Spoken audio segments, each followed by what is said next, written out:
Hey, you have taken the elevator and found yourself once again in Hella Vella. And I'm Azriel Lawless, and I'm here today with Cathy Greco, who is a Vella author.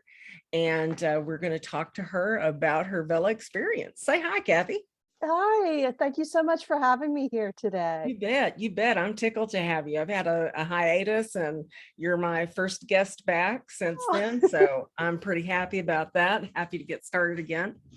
Um, I ask the same question of everyone, very first, rattle out of the box. And I want to know, as does everybody else, when did you get started writing, Cathy?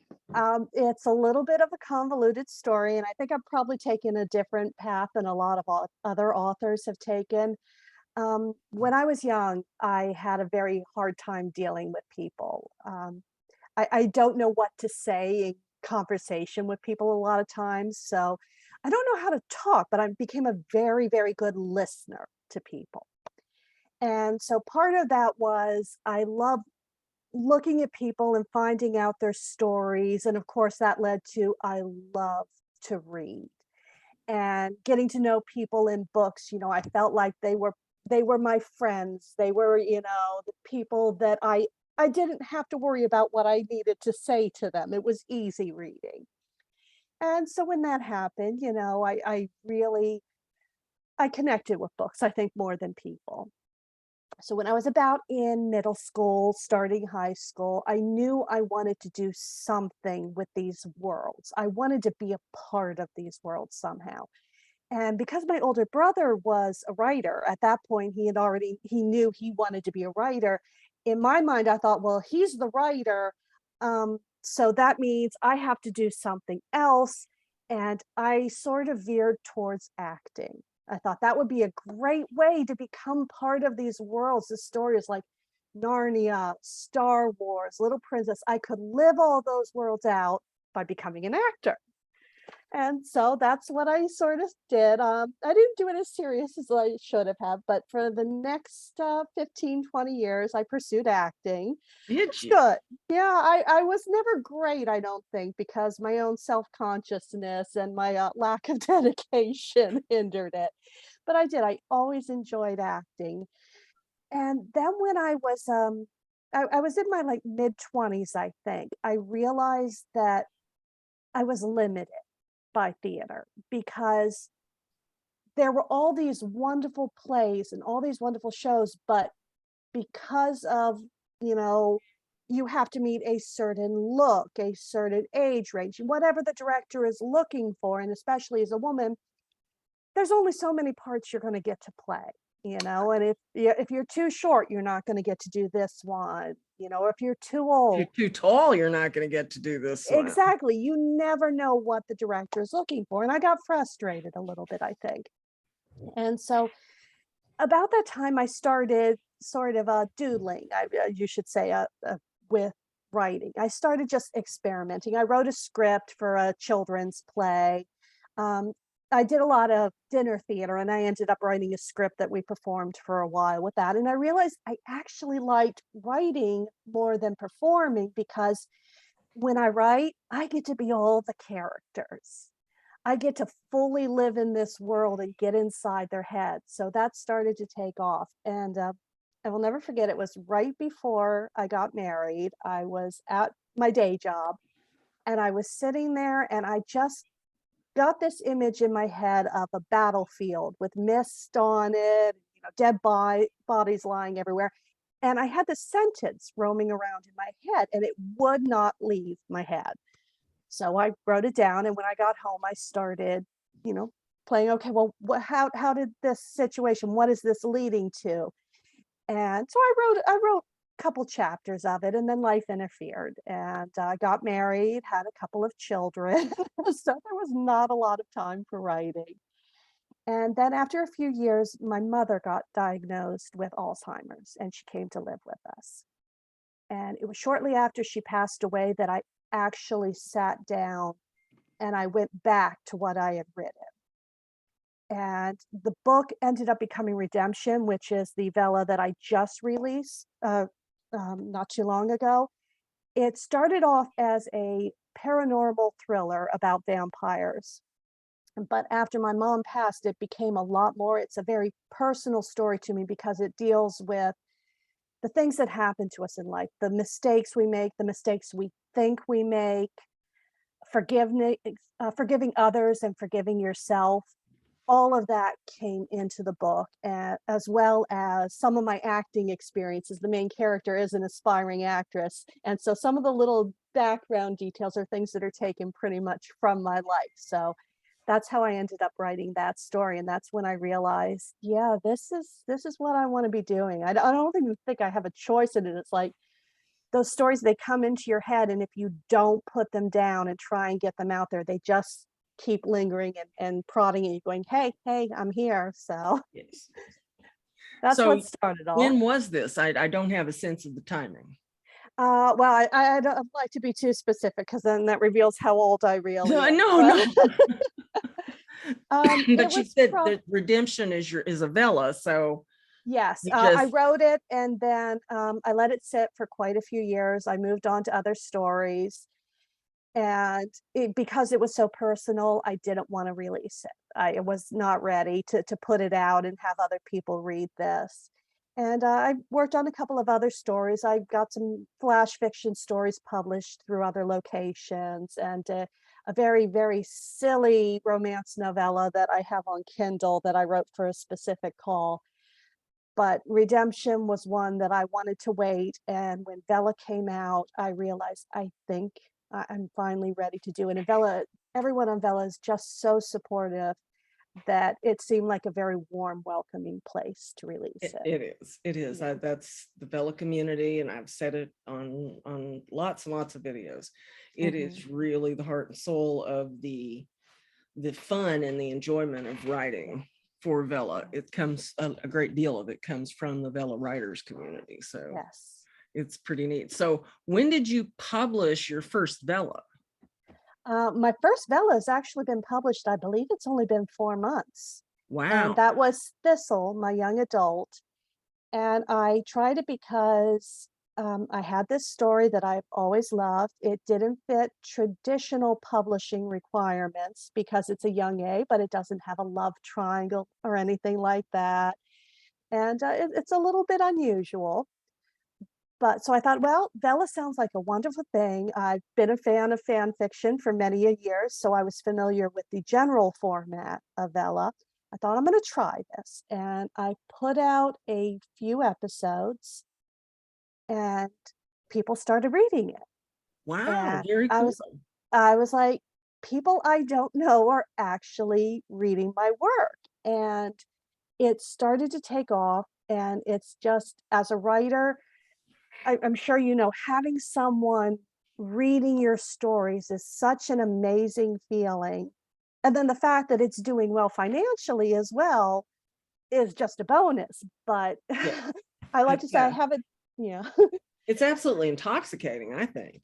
It You know, is. I always say I have a dream, and it's probably an odd dream, that one day I will go to a comic convention and I will see someone I don't know cosplaying as one of my characters. And for me, that will be it. I will have achieved my goals in life. yeah, I got you. I know. And isn't that crazy? I thought that too. That Hmm. actually came to my mind. Yeah. And there's a Vella author out there who draws. His name's Hmm. Peter Mancusi, Okay. and he writes wonderful YA story, and he likes to draw, and I mean draw, not computer draw. I'm pretty sure I have his list on my to be read pile Right. because I Okay, remember so let seeing me those show you drawings and this. they I were have to show you. gorgeous. Okay. Yeah. See that? Oh, oh my gosh, that's beautiful. Oh, I bet your heart is just like Oh, I fluttering when you got that. just got out of stroke, man. I couldn't wait until Yeah. I couldn't wait to get it framed. Yes. It's just so, and even somebody to fan art something. Yeah. Definitely. It's I honestly hope someday people will be writing fan fiction off of the characters in my story. It's like, you know what? Great. Expand the world. It's all good. I'm with you, Kathy. I'm with you. I'm with you.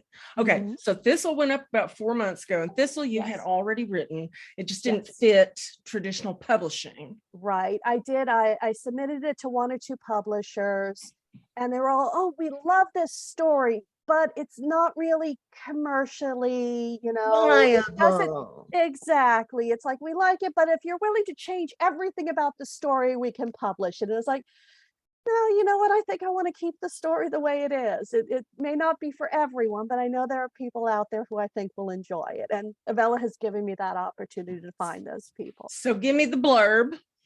Okay, I am terrible at blurbs and I do not have the copy of it here. Well, So no, I I will want you to please, just yeah. don't look. Just tell me, as the writer of the story, what's it about? Thistle is a fairy, but she is very, very ordinary. She has never had anything special about her. And because of that, she has been treated as worthless by the society she lives in. She finally has a chance to prove that she's capable of more. But unlike the stories where the person takes the test and they're the chosen one, Thistle doesn't. She's not the chosen one. She is just ordinary, and that's the life she's destined to lead. And in doing so, she's losing not only her hope for the future, but the people around her, the only people who cared for her, they're moving off to their destinies. So Thistle is a story about someone who is so desperate to belong and to feel like she is worth something that she ends up putting herself and some others into some dangerous situations that not only are going to change her life, but that might actually end up changing the society she lives in. And I think that's something a lot of people can relate to these days. Wow, that's So, awesome. Okay. Okay. So, and that's a YA offering, yes, and it's complete then, yeah? it is complete. The three Vellas that I have up now, um, all of the stories have been written. Um, Thistle is complete. The other two are still posting on a weekly basis. Right on. How many episodes is in Thistle and how many words? Thistle is 49 episodes, and I Woo! want to say it's about 60,000 words, give or take. Wonderful. Well, I think it's great. I love this. I love this. I Thank love you. this. I have other questions for you. Okay, so then you said, hey, that's pretty cool. You stuck Thistle up there. You Mhm. liked what you saw. And so then there's one you've got called Dead Sexy. Yes, Dead Sex is actually from my alter ego, I guess you could say, Cameo McPherson. When I write What? as Cameo McPherson is the name that Dead Sexy is under. And Cameo? Cameo McPherson, and that actually comes from my performing days.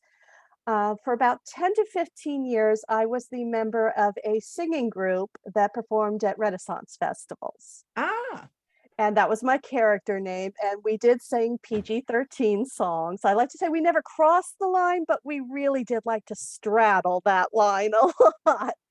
So whenever the writing is a little bit earthier, a little bit more adult, and usually a little bit funnier, I tend to write under the name of Cameo. I see. I see. Okay. So Dead Sexy, what's it about? Dead Sexy is set in a world where there was a cataclysm, where magic is in this world. People have never realized it, but there has always been wild magic in the world. But it's based on belief. And people nowadays tend to not really believe in anything very strongly. What they didn't realize that during this time, that wild magic was building up and it had no outlet. So eventually it reached a critical mass and it exploded, and the wild magic sought out anybody who had a strong belief in something, and it turned them into a physical manifestation of that belief. So it's set in a world where we have vampires of different sorts, we have werewolves, we have superheroes. Basically, if it's something you've ever wanted to be, good or bad, it's probably somewhere in this world. And set among that is Cassie, and she runs a paranormal tracking agency where she hunts down different paranormal creatures for various reasons. She has also been cursed. She was in an unfortunate accident with a wizard a few years ago, and they cursed her so that any man she falls in love with will betray her. And so it's a romance novel set with a very strong woman who has very, very bad luck in the men she falls for. Yes. Yeah, everybody needs that one. Yeah. Okay. So things go pretty rough for her. Yes. Does she ever get a love interest that doesn't betray her? Well, I can't give that away, but I will tell you that at the very beginning of this novel, she meets a man who wants to try again. And David, I've got to be honest, David McDuff, he is the lead male in the story, and I think I would fall for him if he was in real life. So I have a feeling Cassie might just try. Nice. Nice. Sounds like my husband. I always said that my husband, I couldn't have dreamed up one any better. Yep, that's it. When you find a good one, it's really nice. So how long is Dead Sexy? I want to say that's around 60,000 words as well. Cool.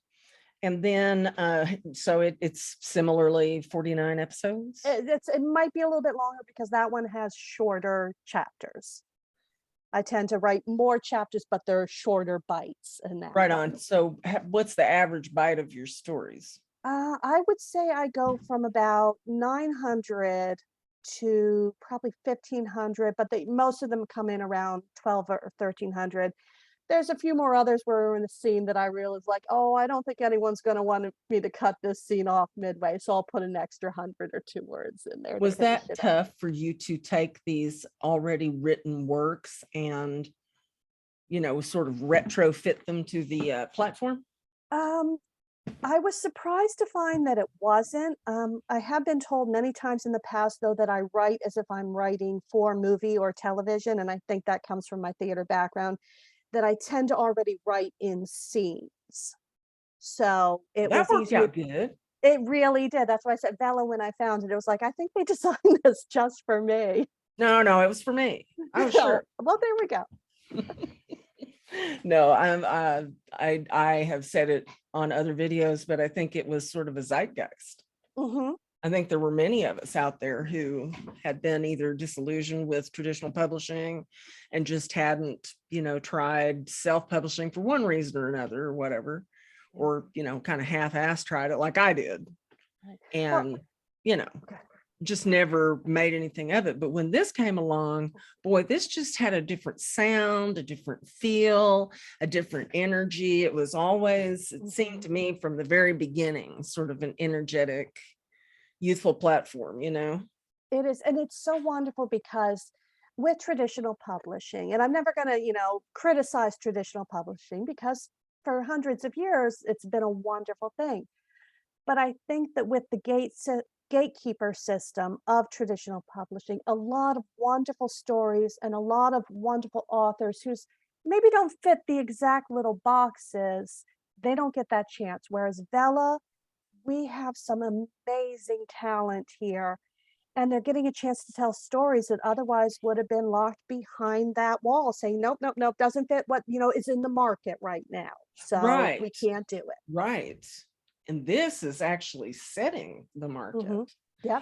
And the worm has turned on that one too, because Trad Pub will come and seek out a self-published author if they've got a big enough following. I'm waiting to hear about that. And we'll look at Eloisa James.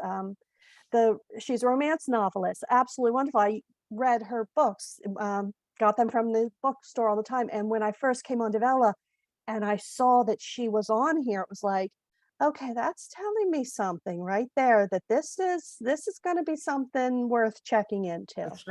That's right. Yeah, except it's like, because you're like, there's two. It's kind of a dichotomous reaction to that, because yay, Eloisa James is on here. It's like, oh, Eloisa James is on here. Well, I'll be honest, in Facebook, one of the groups, she actually commented on one of my posts. I asked for advice on something, and she commented, and I was squealing. Literally, you can ask my husband. I'm like, oh my gosh, Eloisa James. I'm in the same group that she's in, and she actually commented. It was ridiculous. Wow, that must have Yeah, felt good. it did. Yeah, and there's so many writers out here that really they've got success, and Hmm. they're very humble about it. They're not, Hmm. and then there's some that have taken off with the Vella platform, just Vella. They don't have Hmm. anything else out there, Yep. and they are going like, oh my God, a steam engine, Oh, I'm like waiting to Naomi see Alt with Chew. Tess Combs. I'm waiting to see someone come and turn one of her books into a movie. It's going to happen any day now. I'm convinced of it. Tess is a special quantity. Oh, yes. She is a Um, special quantity. Now yeah. that girl can write her face off. Oh, yeah. Gage Greenwood as well. Yes, I know he not just as got, fast as and prolific as Tess. No but you know one. what? It may not be as fast, but the quality there is amazing. He's got good quality. He's got good quality. I've got, Gage's book, of course, Hmm. and well, not I don't have like Bunker Dogs or anything like that. He's just putting that out just now. Yeah. And so anyway, yeah. It's just crazy. It's crazy. And Yeah. I wouldn't have bet on this. This is not what I would have bet on. I would have bet that with the open platform for the publishing, Hmm. that Vella would have been largely a trash can. Yeah. But It's, it you is always not. worry about that. And I was It so is not. surprised. It was actually a little disheartening at first, I'll be honest, because we always think, oh yeah, I'm a good writer and I'm going to be special, and then you start opening these other stores and you're like, oh, that's so good. Oh my god, well they're fantastic, and this person's great. It's like, oh yeah, I'm going to have to work really hard to keep up with these people. Yep. And then there are people out there that I mean, I went to writers conventions and things like that, Mhm. but man, these young writers that are in their 20s and their 30s, they're out there doing writing sprints. They're having accountability sessions and crap like Mhm. that. And here I was like doing maybe hot writing and stuff like that, but Mhm. there was no like accountability or whatever. And I'm learning so much from them. And And that's, you still write in Word? I have to admit, I do.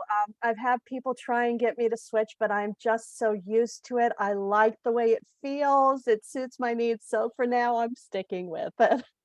Me too. I'm a Yeah. Word writer.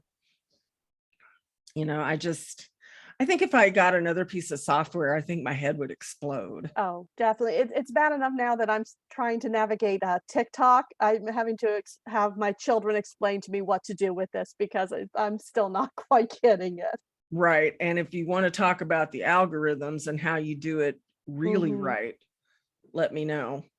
We can set up another Zoom and talk about it, because I fully understand it, because I worked with AI in my former career that COVID retired me from.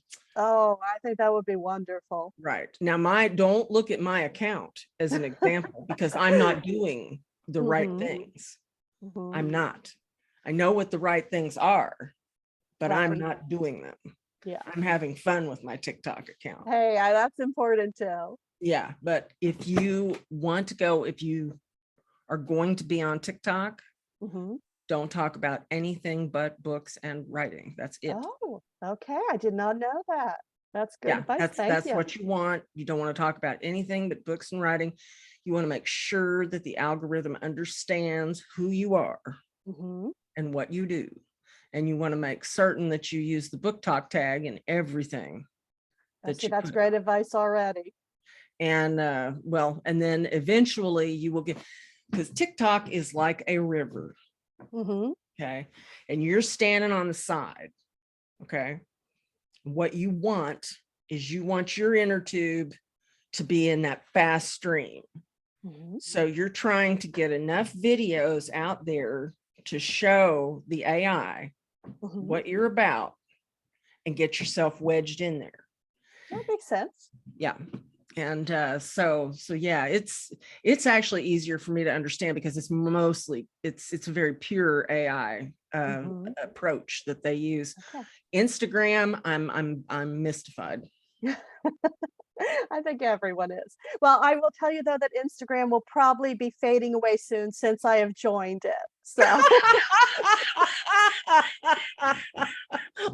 What are you, the kryptonite for social media sometimes growth? I think so. Well, Meta's going to crash because I Yeah, that's made a gone now. platform for myself. Okay. Well, all right.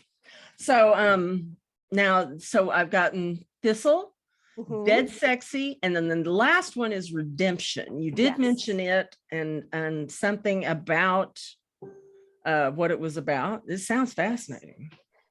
It actually sort of has two storylines. There is a storyline in the past, and then there is one in the future. And the main story is focused on the future. It's Jessica Dashwood. She's an aspiring actress. One night she's out at a cast party and she ends up running into an injured man in an alley, which is Stephen. And Stephen actually appears in both timelines. And basically, he's a vampire, but he's being hunted by other vampires. And so it has to do with some things in his past. So that's how that draws in. But it's a story of these two characters, both who have had things in their past that are haunting them. They're trying to find a way to deal with that while at the same time still trying to deal with this external force that is hunting them. So it's not your typical vampire story, but there are a lot of familiar elements in it. Well, I like it. I like the sounds of it. I don't know why he's being hunted, but I would be interested to Mhm, know why he was. mhm. There are so many. Good Lord, you'd think that vampire trope had been did to death. There are so many different takes on vampires, and I think it speaks to something so central to all of us because it's the whole life and what is afterlife. It's, do you want to face what might happen after you die, if there is even anything, or do you live and watch the people around you grow older and die? I mean, there's so many issues there that just fascinate me. One of my favorite vampire stories, I can't remember, I read it in an anthology, I believe. I don't think it was, wait, no, it might have been a book by itself. But anyway, what was so different about it was that the vampires lived forever, Hmm. but their bodies decayed and fell Oh, apart. oh, that Yeah, could be bad. it was weird. It was weird. Yeah, I don't know if I'd want to live forever if my body kept No. aging at normal rates. That would not be good. This definitely took the glamour out of it for sure, because you Yeah. basically were a rotting corpse. And Yeah, not good. Going to not good. reunions would Not not so. be fun with that. So we've got Thistle, Dead Hmm. Sexy, and Redemption, all of which Yes. sound great. There will be links to them in the description for this video. Anybody watching, you can certainly follow those and read Cathy's stories. Now, the next thing I want to know, it sounded like you have been reading some Vellas. Hmm. And so who, if anybody, would you like to shout out as Oh, the Vella authors that my you? God, this is such a hard choice because I've read so many different ones that I've just absolutely adored. So I narrowed it down to about 4 or 5 that I'm currently reading right now. So if I don't mention you, it's not because I don't love your work. I would shout out everyone if I could. Rose Sinclair, she writes some amazing romances. Right now, the one I'm reading is The Perilous Pied Piper. It's a fairy tale retelling, and I will have to warn you, it's very spicy, but oh, I love this. Christopher, and I apologize if I pronounce the name wrong because I've only ever seen it written. Christopher Gorham Calvin, who's writing The Chance Hotel. I'm not sure if I know how to describe this. It's got a little Elder Gods feel to it, but the writing is very witty and just the story is so intriguing. Give it a try. You will not regret it. I've also got Letters from a Scoundrel by Leonardo. It's a lovely, sweet romance. It's told in letter form between the two main characters, with them sending letters to each other. And it's historical. It's beautiful and it's so sweet and charming. When you just want something warm to read, I really recommend that one. And then the last one I have is by Nikolai Wisekal. I'm probably mispronounced that. Divine Counseling. It is the story of a marriage counselor who is counseling some of the gods, and it is just, it's zany. The writing is so clear and crisp, but you won't regret it. Nikolai's a good friend, and Oh, okay. I read his stuff. My favorite of his is Galaxy Waffles. I don't think I've started that one yet. I think I wanted to finish this one before I jump onto his other works, but I'm sure that'll be next on the list. Divine Counseling is good too, but Yes. Galaxy Waffles, it's just more my jam. Well, that's such a great title too. I mean, it's just intriguing from the very start. Yeah, he's got a robot in there named Boris, and he's got a Russian accent. Of course, Nikolai is, he's got Russian descent, and yeah. So it is very good. I agree with all your choices. The two I don't. Well, I guess I don't. I know Rose, but I didn't know she was writing the Perilous Pied Pipers. That one I don't know. So good. And Christopher Calvin, he just Yes. joined a reading ring of mine, okay. and so that's cool. He's probably going to offer up that Chance Hotel Oh, good. to be read in the ring. So I think you'll enjoy it. And then Letters from a Scoundrel. Nope, haven't heard that. So I'm looking forward to looking all of these up and showing your shout outs there. So very nice. Okay, now the next question for you. Okay. And I know you're prepared. Is what would you do differently if you made all the decisions for Vella? If any. I think there would be two main things. One, the positive thing, and one sort of a negative. The positive, I would love it if we could get more reader feedback on the stories. If there was some way to leave a comment or something other than just, okay, here's a thumbs up, or you leave a review. If there was some way to give just a little sentence or two to ask a question, or even in the question sections, we have the quizzes. There's not a lot of space there. You can't really get detailed and have someone answer anything more than a basic yes or no answer. So I would like for the opportunity for that. And then the only negative I've really seen on Vella, and it's not really their fault.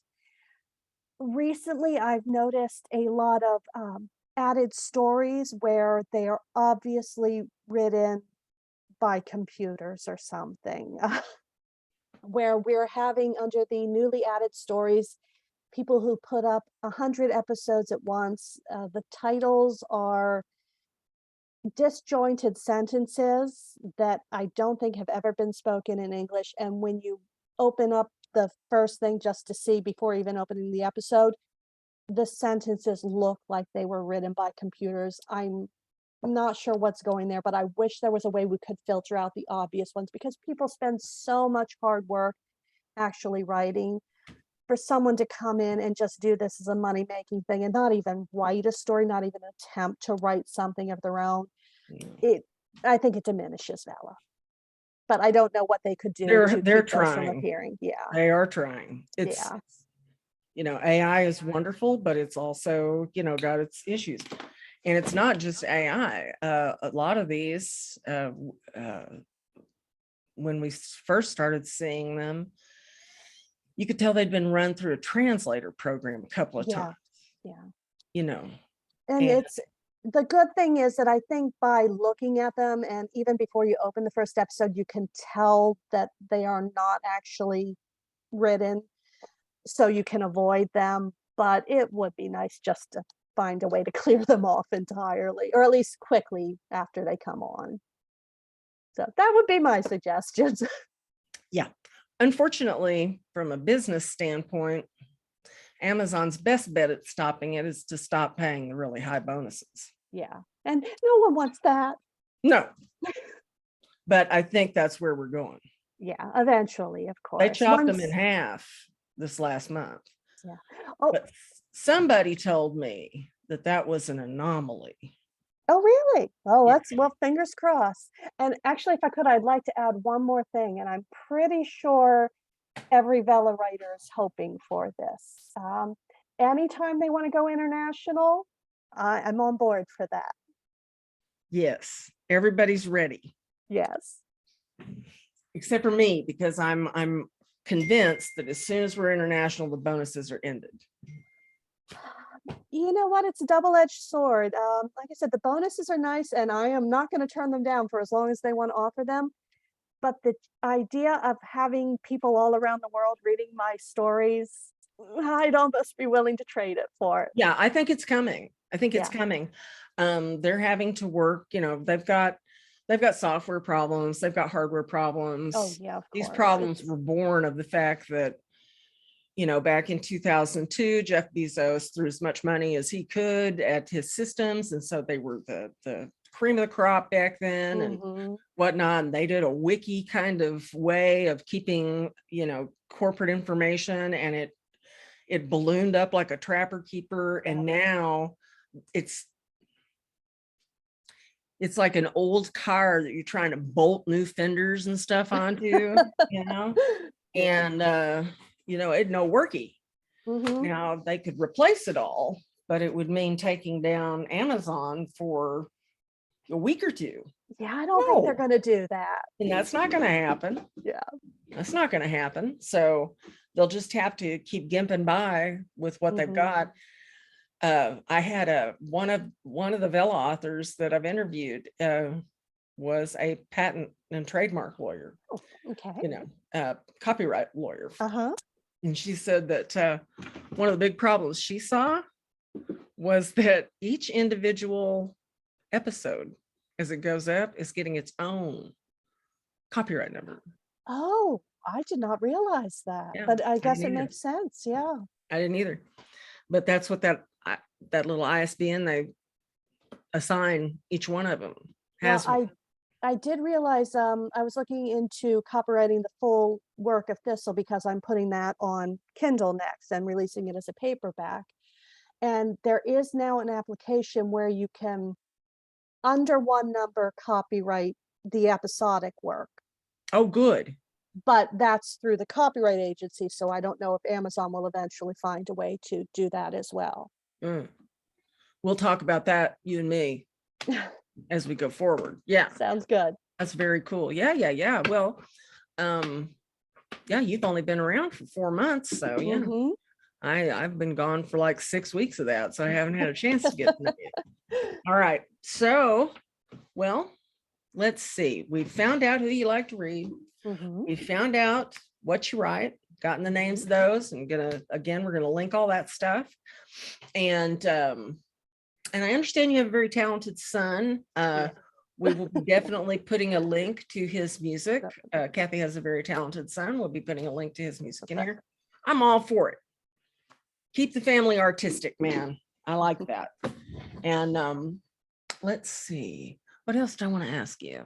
Is there anything else you'd like to say or tell us? Are you planning any new stories? I do actually have one. Now, I'm not sure if it's going to be a Vella or a paperback first, because shortly before the pandemic started, I submitted a partial to a publisher, and they wanted to see the rest of it.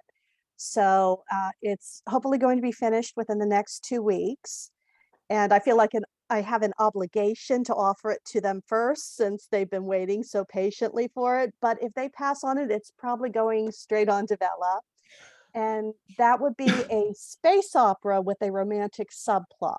And all I'm going to say is, if you like Han Solo or Malcolm Reynolds from Serenity, I think you're going to like Logan Kane from the Elysium Gambit.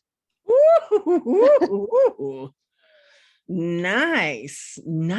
Awesome. Well, I look forward to meeting Logan Kane, and look forward to reading more of yours out there on Vella, and seeing you around more in the groups.